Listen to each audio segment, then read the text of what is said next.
All right. Hopefully this one is good, and that's Serenity now. I hope everyone is good. It's about 6 o'clock back home. So, interesting thing I want to talk about. At least I think it's interesting. And this one is not going to be long, so it's not going to be something that I drag on about. I just kind of want to make a point of something, and I want to put a pin in something, so that if at some point in 100, 200, 1,000 years somebody digs through the rubble and they find this video, a statement would have been made by this person right here, attesting to this particular phenomena that is completely ignored by mainstream media. Like, I find this amazing, seeing as in 2016, Bernie Sanders ran what I call an insurgent campaign. It's not just me calling it, I guess the language has been picked up from elsewhere. But an insurgent campaign. It is understood that the Democratic Party, for the most part, is a corporate party. And as a corporate party, this particular guy was trying to transform and re-ensoul the party, kind of like Buffy and the Vampire Slayer. Angel, the vampire with a soul, with a conscience. And the soul is essentially pulled him away from his vampiric ways. When the Democrats under Bill Clinton gave their soul away for cash, here's my soul, thank you for the money, thank you for the money. And they went out and they attacked workers. They went out and they passed legislation destroying welfare as we know it. 70% of those people were kids. The crime bills, the NAFTA regulation. Bill Clinton did things that Republicans could only dream of at the time. And he looked at workers. He looked at African Americans. He looked at the poor. And snarling, he said, you have nowhere else to go. You're going to vote for me, or those monsters are going to take over. Now, you can understand that's not the most inspiring of speeches. Yes, you may scare the shit out of people to vote for you, but I guarantee you can get more people to vote for you going with, let's say, a better message than you have nowhere else to go, with a patina of something else. Sanders, trying to re-ensoul this Frankenstein, this thing at this point that has been lumbering about, losing and failing miserably. Workers, the poor, the people who they're supposed to represent, failing miserably. Losing 1,100 seats. Losing to Donald Trump, a reality show host. A record of failure. He tried to re-ensoul it. In trying to re-ensoul it, Bernie Sanders was able to pull the youth vote in ways that has never before been seen. He was able to pull more than Clinton and Trump combined when Sanders was running in the race. He galvanized not just regular, ordinary, all around America, but that specific demographic found something that they could believe in and something that they could hope for. And not just hope for, something that was believable.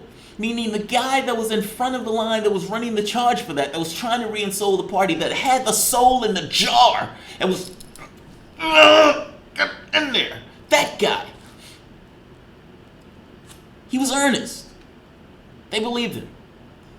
And with that earnestness, gave a certain degree of power and a certain degree of credibility that was completely lacking and absent in the party after a guy running from pillar to post screaming hope and change while setting himself on fire to protect the banks. He won the youth vote in spades.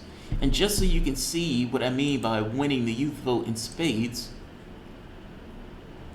take a look at this. This.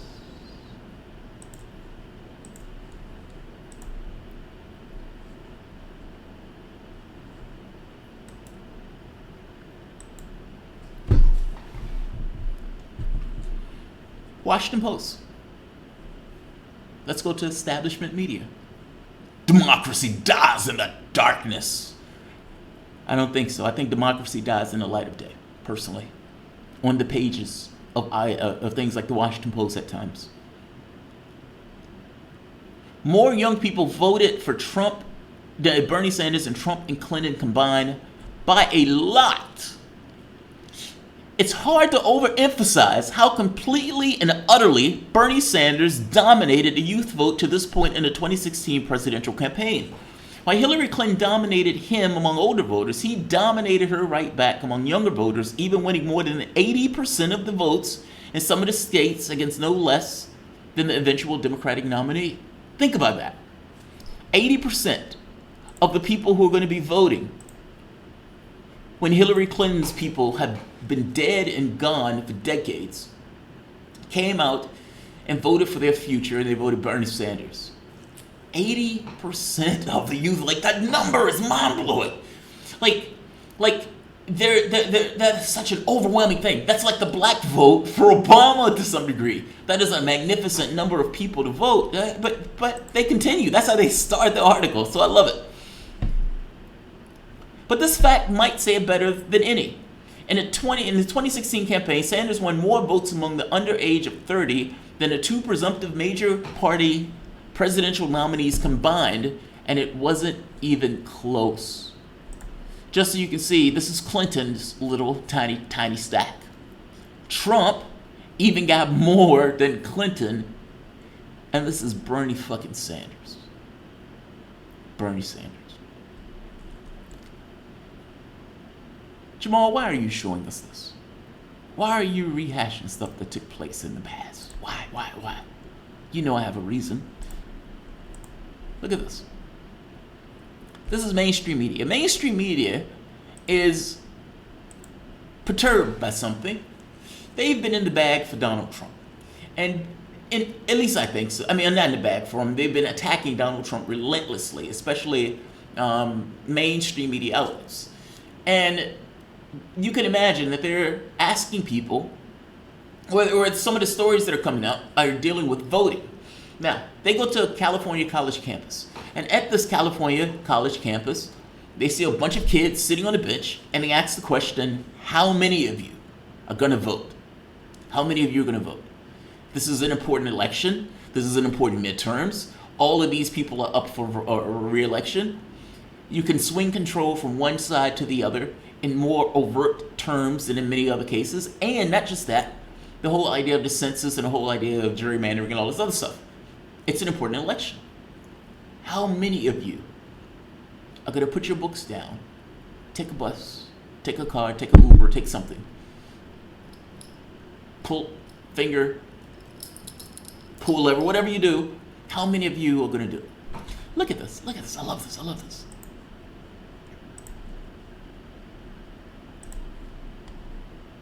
Bus stop at UC Irvine. There are, I think, 26,000 kids that go to school here. And if the Democrats can get all of them to vote for them, then maybe Republicans will be in trouble in this district. But I don't know. Sorry, not to be annoying, but we're with NBC News, and I'm just trying to figure out, is anybody here going to vote in the election on November 6th?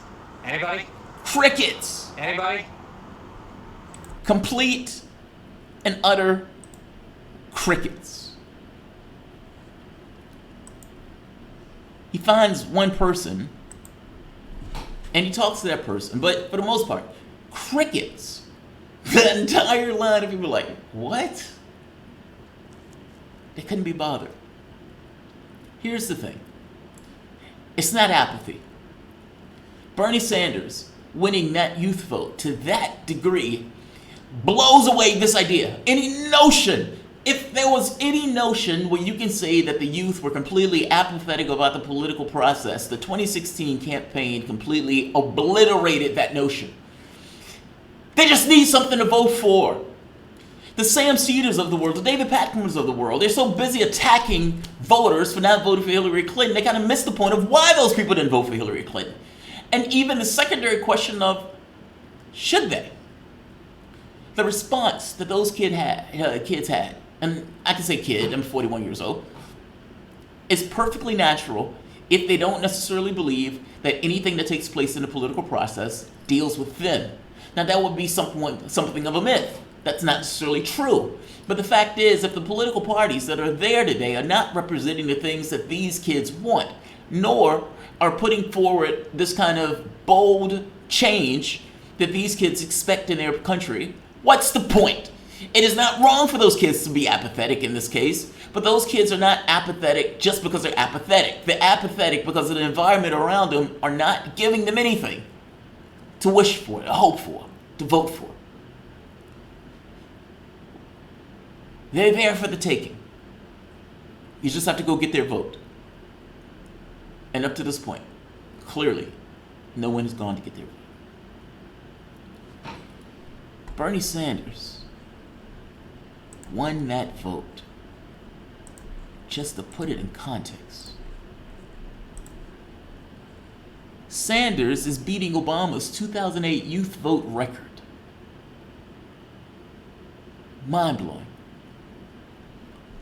An old Jewish man stands up on a podium and he says things that haven't been heard by the American public for the last 60, 70 years.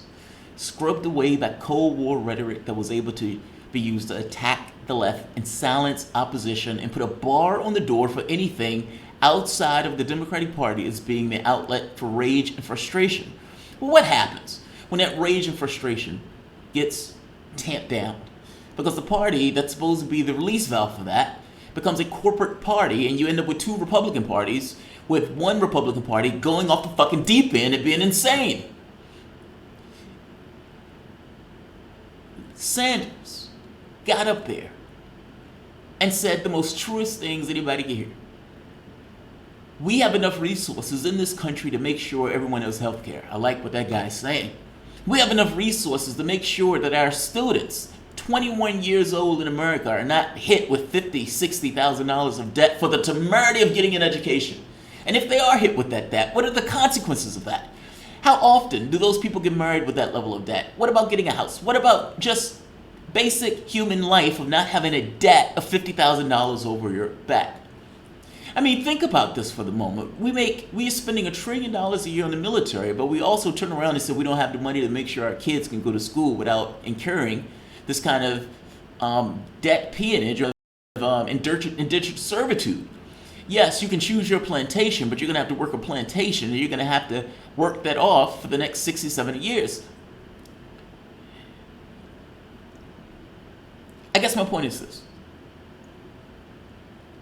He gave them something to believe in. Something that was, by the way, achievable. The party doesn't. The reason why you're not getting their vote, it should be obvious. One person gives them something to actually go and vote for. The rest of the party, few exceptions, don't. And so when the question is asked, are you going to vote in these midterms, these important midterms, they sit there like a bump on the log, looking at their cell phones, wondering, why is this guy bugging us? As opposed to the animated, yes! Yes! I'm going out there and I'm going to vote for X, or I'm going to vote for Y, I'm going to be this politically engaged or that politically engaged. Those are different responses. I've seen that response, by the way. I've had the opportunity to talk to kids when I went to I forget the name of the university, but it was in Philadelphia, Temple University, when Bernie Sanders went there. Bernie Sanders came there. Bernie Sanders gave this rousing speech. I was only there for the first part of that speech, but the line was wrapped around the block 5 or 6 times. Nobody was pissed off. Everybody was happy. And to the same degree by which Trump rallies, if you want to call them hate rallies, are hate rallies, this was a love fest. Excited, enthusiastic, cloud 9. One of the guys told me, he says, look, I can't keep this up. He says, we need to change this country, but I can't keep this up. I can't keep this energy engaged in this process like this. I have other shit to do. Fair point. Fair point. You got to get their vote. It's not enough to try to scare them. You got to get their vote. In fact is, that should be the process. That is the way the process should work. Go and get their vote. The CEDARs of the world that essentially attack the people who don't vote for their candidate, they're missing a boat. These kids should vote. But they also should have something to vote for. That's why they don't vote. Who's here? I don't know who's, let's see. Sanders 2020. Maybe reduce the auxiliary computer functions. Chaos. Is Jamarl coming back? I'm here.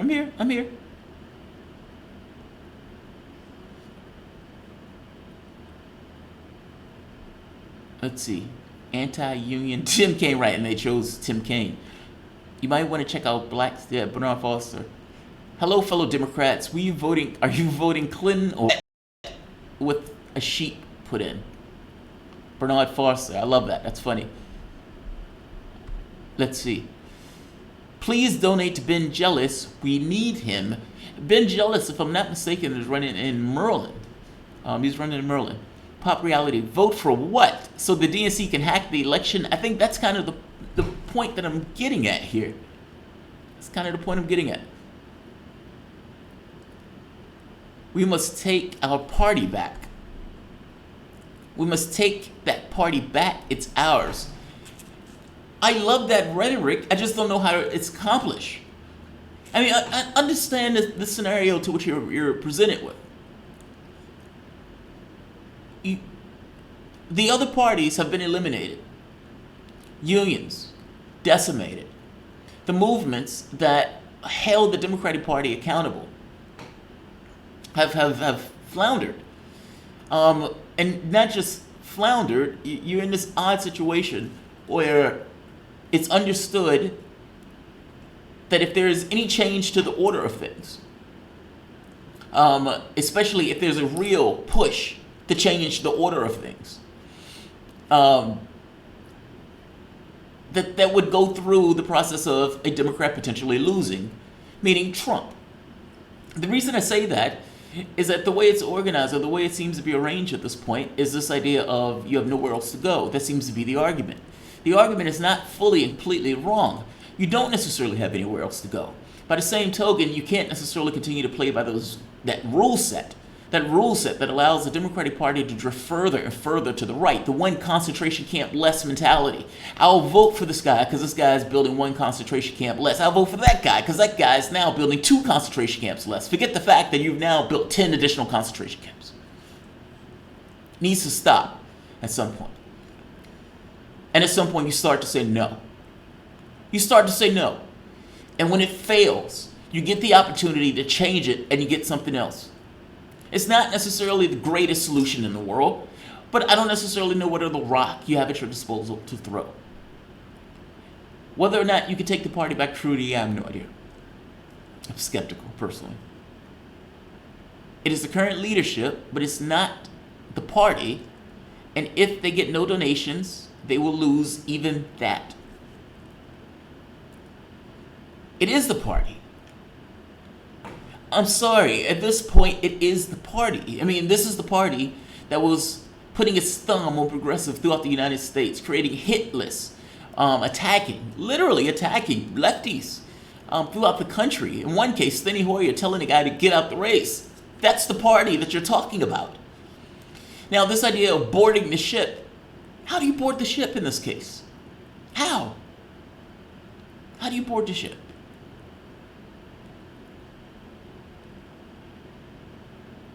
The order of chaos can't be reformed. They've made that obvious. Here's the thing, though, and I get stuck on this point. There has been political changes, even in our lifetime. I mean, Bill Clinton is this kind of iconography of Ronald Reagan of sorts, and this is somewhat of a departure from Jimmy Carter. Even though Jimmy Carter, in an odd way, you can make a case to start moving that direction. But Clinton was a departure. And they're trying to maintain the fact that that's the departure. Meaning when Clinton leans over and that finger that he used to touch Monica Lewinsky inappropriately, and potentially that same finger that he used to rape, what's her name, and he puts it on Tom Perez's shoulder and he says, don't let Bernie Sanders take the party. He should have added back to that. Because ultimately the iconography that the Democratic Party uses is in the model of Roosevelt. It's just the iconography. The rest of it has been hollowed out and dumped to the side of the road somewhere. It doesn't necessarily mean that party can't be taken back. I just don't know the means to which you can do it. Yes, the elections. I know the stupid question is yes, the elections. Yeah.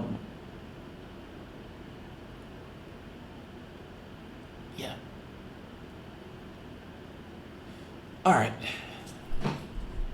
I'm going to end this Um, but I saw this and I thought, vote. It's like they're shocked by the fact that these kids are like apathetic, and they miss the point that people, for the most part, are robots, and they respond to the things in their environment. And if in their environment they are not giving an impetus to vote, that impetus not being fear, but being hope. The problem is any level of hope requires of dealing with the actual structural issues in your country, dealing with this thing of economics. Any dealing with economics hits at the Democratic Party donors, which is going to be less likely to happen.